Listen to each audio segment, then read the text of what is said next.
Assalamualaikum warahmatullahi wabarakatuh. Kembali lagi dengan saya Emila Dwi Oktaviani. Nah, pada video kali ini kita akan membahas mengenai psikologi sastra dan penerapannya terhadap karya sastra. Untuk lebih jelasnya lagi, simak video ini sampai selesai. Apa sih psikologi sastra itu? Menurut Endaswara, psikologi sastra adalah kajian yang memandang karya sastra sebagai aspek kejiwaan. Psikologi sastra merupakan analisis berdasarkan sudut pandang psikologi dan bertolak dari asumsi bahwa karya sastra selalu membahas tentang peristiwa kehidupan manusia yang merupakan pancaran dalam menghayati dan menyikapi kehidupan.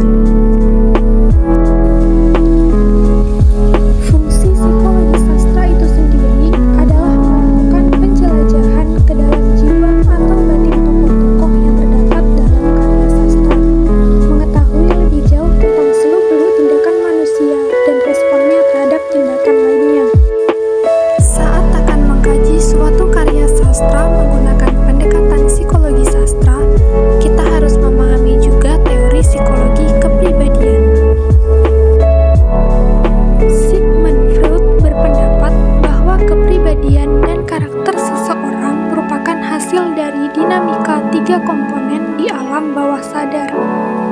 Tiga komponen tersebut adalah id, ego, dan superego. Teori kepribadian dari Sigmund Freud ini disebut juga dengan teori psikoanalisis. Yang pertama, id. Id adalah naluri yang menekan manusia untuk memenuhi kebutuhan dasar seperti makan, seks, dan lain-lain.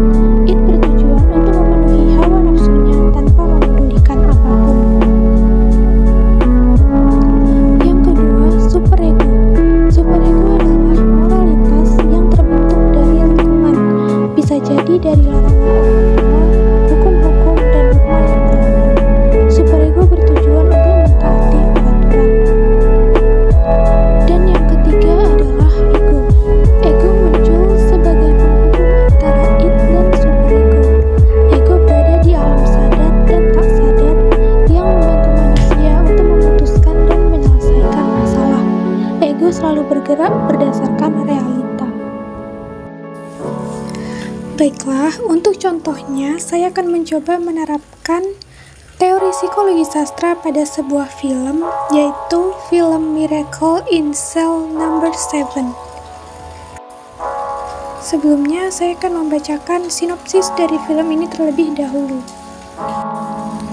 Diawali dari kisah seorang ayah bernama Yong-gu yang memiliki keterbelakangan mental tetapi sangat mencintai putrinya, namun dituduh melakukan kejahatan hingga dikirim ke penjara.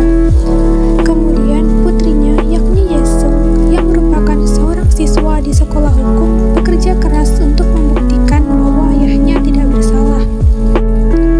Cerita pun kembali pada tahun 1997 saat Yong-gu hidup bahagia dengan putrinya Yesung.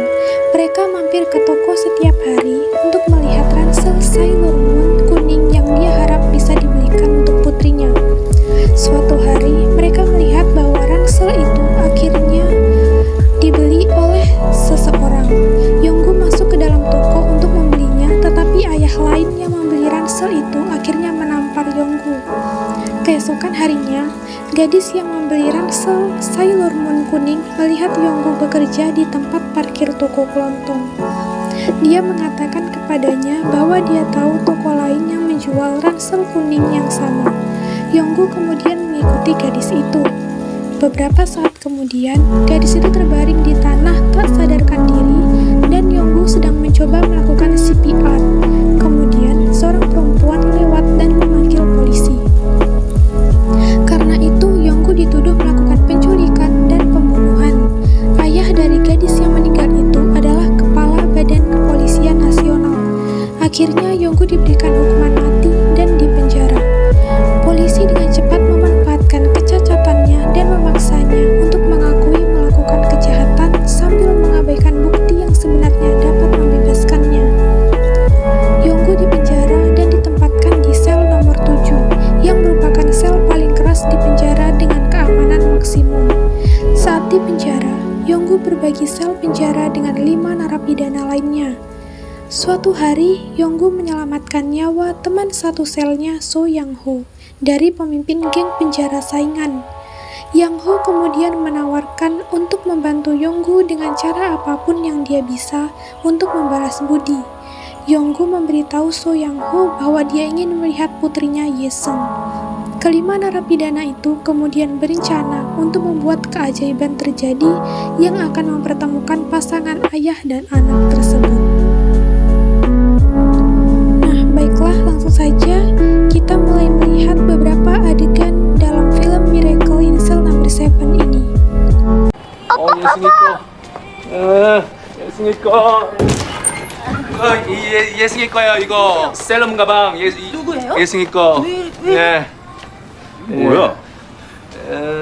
안녕하세요. 이거 메일 보고 왔어요 메일. 어떤 날은 두 번만 날도 있어요. 네 맞아요. 어떤 날은 두 번 봤어요. 두 번. 예. 야 이쁘다. 예승이 거 이거. 어디 맞아요? 이거 예승이 거예요. 이거 당신 뭐야? 이거 예승이 거예요. 뭐야 이거? 뭐야? 뭐하는 사람이야 쟤? 예승이 거예요. 예승이 거예요. 손님 서보세요 손님. 이거 Adegan ini merupakan It karena orang tersebut memukuli Yonggu tanpa alasan yang logis dan tidak mendengarkan penjelasan dari Yonggu. Ia hanya mementingkan amarahnya dan tidak peduli hal lainnya. 이루어지고 있습니다. 한 번에 하자.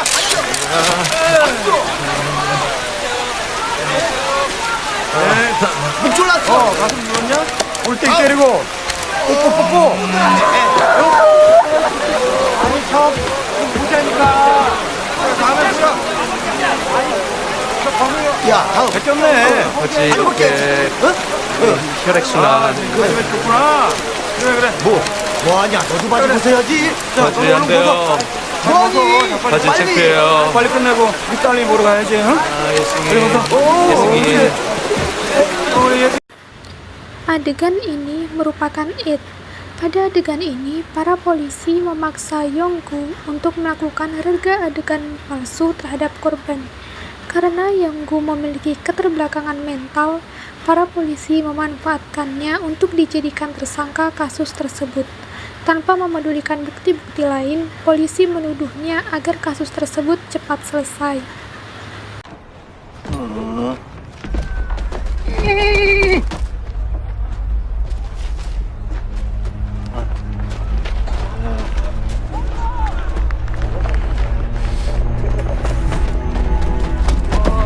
위험해요.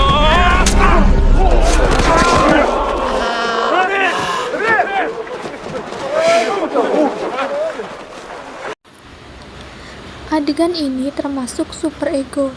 Pada adegan ini, Yonggu menyelamatkan Yang Ho dari saingannya yang ingin menusuk Yang Ho diam-diam dari belakang.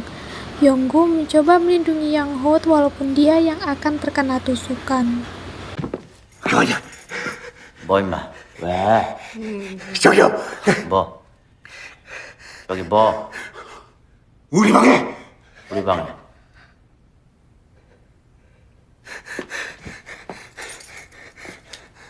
우리 방에 뭐?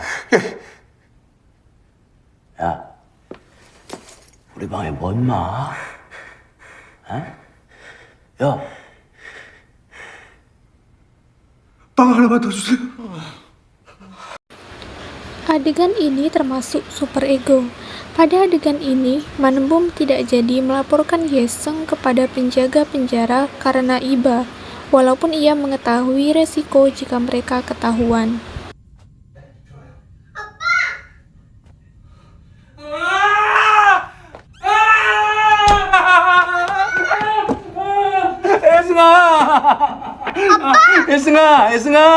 예승이